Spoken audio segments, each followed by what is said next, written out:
बांकीपुर में भारतीय जनता पार्टी का मसला कुछ फंसा सा नजर आता है। जिस प्रत्याशी को मैदान में उतारा 28 घंटे में ही उसका टिकट बदलना पड़ गया। भारतीय जनता पार्टी ने अभिषेक सिन्हा उर्फ बंटी को टिकट दिया था और यह कहा था कि अभिषेक सिन्हा पार्टी के कार्यकर्ता हैं, पुराने वफादार हैं, इसलिए इनको मैदान में उतारा जा रहा है। अभिषेक सिन्हा को टिकट मिला, उन्होंने नामांकन भी दाखिल कर दिया, लेकिन फिर उन्होंने चुनाव लड़ने से इनकार कर दिया और उन्होंने इसके पीछे पारिवारिक कारणों का हवाला दिया। लेकिन क्या असल में बंटी का टिकट पारिवारिक कारणों की वजह से कट गया है?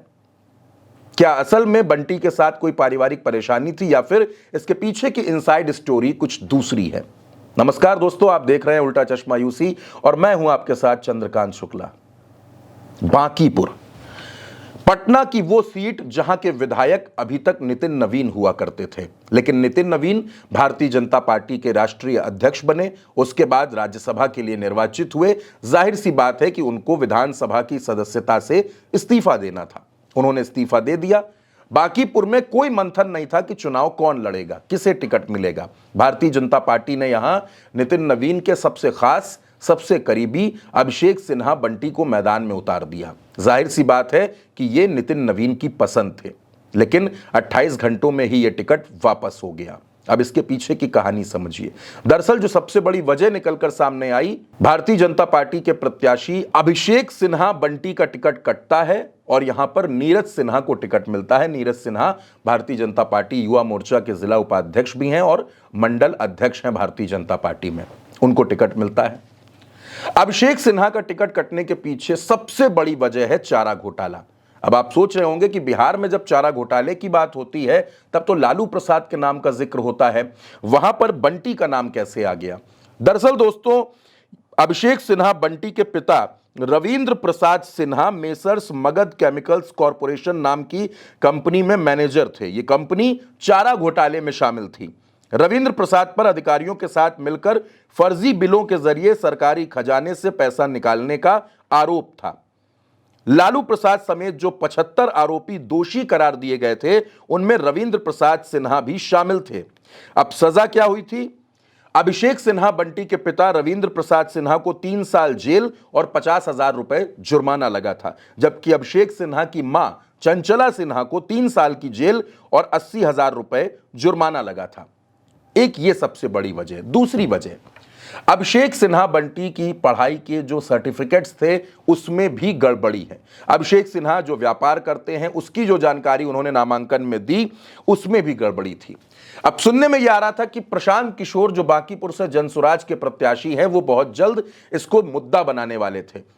प्रशांत किशोर को इस बात का इंतजार था कि नामांकन दाखिल करने की तारीख निकल जाए, उसके बाद वो इसका खुलासा करेंगे, क्योंकि प्रशांत किशोर भारतीय जनता पार्टी की रणनीति को बहुत करीब से समझते हैं। लेकिन भारतीय जनता पार्टी ने यहां प्रत्याशी बदल दिया। इसने प्रशांत किशोर को बांकीपुर में एक एज भी दे दिया है। इसकी भी चर्चा बांकीपुर में हो रही है। प्रशांत किशोर चुनाव लड़ रहे हैं, आरजेडी से रेखा गुप्ता चुनाव लड़ रही हैं और यहां पर तेज प्रताप यादव ने भी अपना प्रत्याशी उतार रखा है। दोस्तों, भारतीय जनता पार्टी टिकट देने से पहले तमाम तरह की स्क्रीनिंग करती है। वार्ड स्तर पर, ब्लॉक स्तर पर, नगर पंचायत स्तर पर, मंडल स्तर पर, जिला स्तर पर, उसके बाद क्षेत्रीय स्तर पर, फिर राज्य स्तर पर, तब जाकर के किसी को टिकट मिलता है।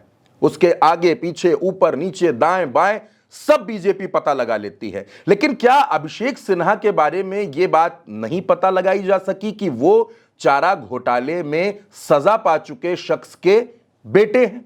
उनको टिकट कैसे मिला? तो दरअसल दोस्तों, वो नितिन नवीन की पसंद थे और नितिन नवीन ने उनको टिकट दिलवाया था। नितिन नवीन के साथ लंबे वक्त तक वो काम करते रहे हैं।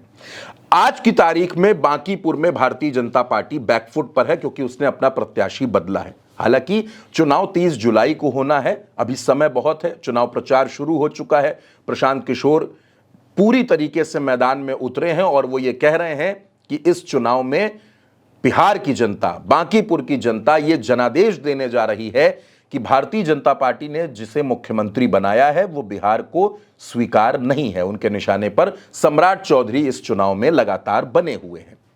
अब सवाल यह है कि बीजेपी ने प्रत्याशी तो बदल लिया और शायद 12 साल में ऐसा पहली बार हुआ होगा जब प्रत्याशी चयन करने में भारतीय जनता पार्टी से इस तरीके की गलती हुई है।